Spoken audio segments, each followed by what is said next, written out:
we're going live again. We've got about 5 minutes of talking to do. So yeah, some hints and tips.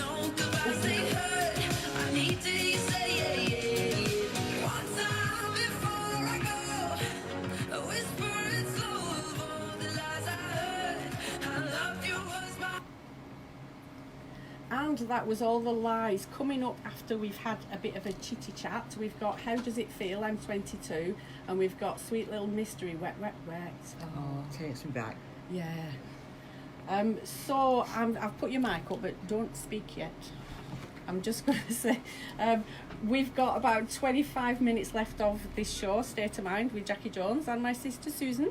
And coming up after me, 3 o'clock till 6, we've got Indie Rock Heaven with Tim Fernandez. So like I said, we've got about 5 minutes just to talk a little bit more about maybe managing stress. So are you all right? She's gone very quiet on me. You told me to shut up. When can I talk? Oh no, that was just while I was doing that, Okay. talking about Tim Fernandez. You don't need, you really good guest you are. Just sit there quietly, shut up. So yeah, one of the things is to exercise regularly. Physical activity increases the body's production of endorphins, which are the chemicals that boost the mood and reduce stress. Exercise can involve walking, cycling, running, workout, or playing sports. Swimming's always a good one. Yeah, you're pulling your face. No, but for people that maybe, of a certain generation, like myself, who have problems with joints and things like that, it takes the pressure. Some people think they can't exercise because, do you know what I mean? What does exercise mean? Going jogging and running a marathon and things like that. It doesn't need to. No, but the one exercise that I do, and I think anybody can do this, is put some music on that you like. And dance like nobody's watching. Sat down. Because if your legs are bad, or you've got a bad back, or whatever, even just singing away and just, yeah, you can do anything. exercise. Gardening. You say you don't exercise. You spend a long time in your garden. You love your garden. I do, but I don't do much in it. Whatever I say that's positive, you'll say, yeah, but I don't do that. So a lot of it, we also wrote down here. I mentioned earlier about crafts. I love crafting, making cards, making anything. It doesn't matter if I see something on the internet and I think, oh, I'll have a go at that. Then I'll have a go shabby chic furniture, painting, for the most random, ridiculous things I enjoy doing. But we also noticed in the periphery of information that I got on dealing with stress is about laughing.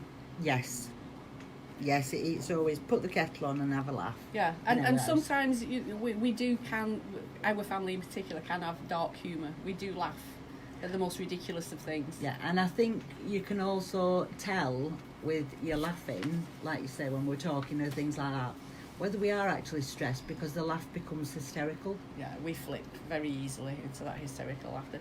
Mindfulness is another one, which I do like mindfulness, because what mindfulness does is get you to focus on what you're actually doing in the moment, which means the random stressful thoughts that can pop into our minds that we then start to overthink maybe don't get the opportunity to pop in quite so readily if we're concentrating on what we're doing. I think when we were talking earlier about I just used to go to bed, learning mindfulness and you teaching me how to do it and how to do it properly and that, I think that's what actually changed my stress levels. That's good. No, it really did, because now I will do what I need to do.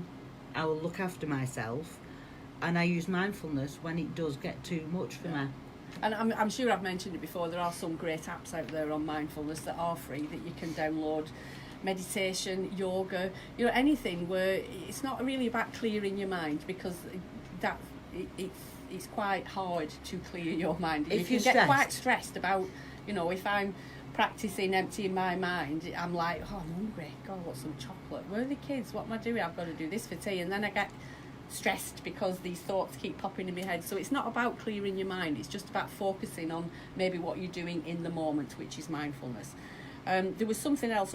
Make self-care a priority. I'm always harping on to my clients about self-care, and you mentioned it earlier, and I say it quite often to them, that there's a reason in aeroplanes why they tell us to put our oxygen masks on first before we try to help anybody else. Yeah, and it is true. And don't let any feelings of I'm being selfish come into it, because if you're not looking after yourself, eventually nobody is there to look after and anybody self-care else. is a really broad topic. We could do that next time when we're on talking about self-care, because again, that's individual again. Of course it is. Self-care can be having a bath. Self-care can be making sure that you eat properly, drinking plenty of water. It can be quite out there, some of the things that we neglect in ourselves that we don't actually put under the umbrella of self-care. So I'm going to sign off now, and I'll jump back on before the news just to say bye-bye to everybody. Bye. This is real community radio for South Lancashire. 102.8 Chorley FM. Yeah. No, you're right. Facebook, right? You know, I don't like Bye. We need to go. Bye.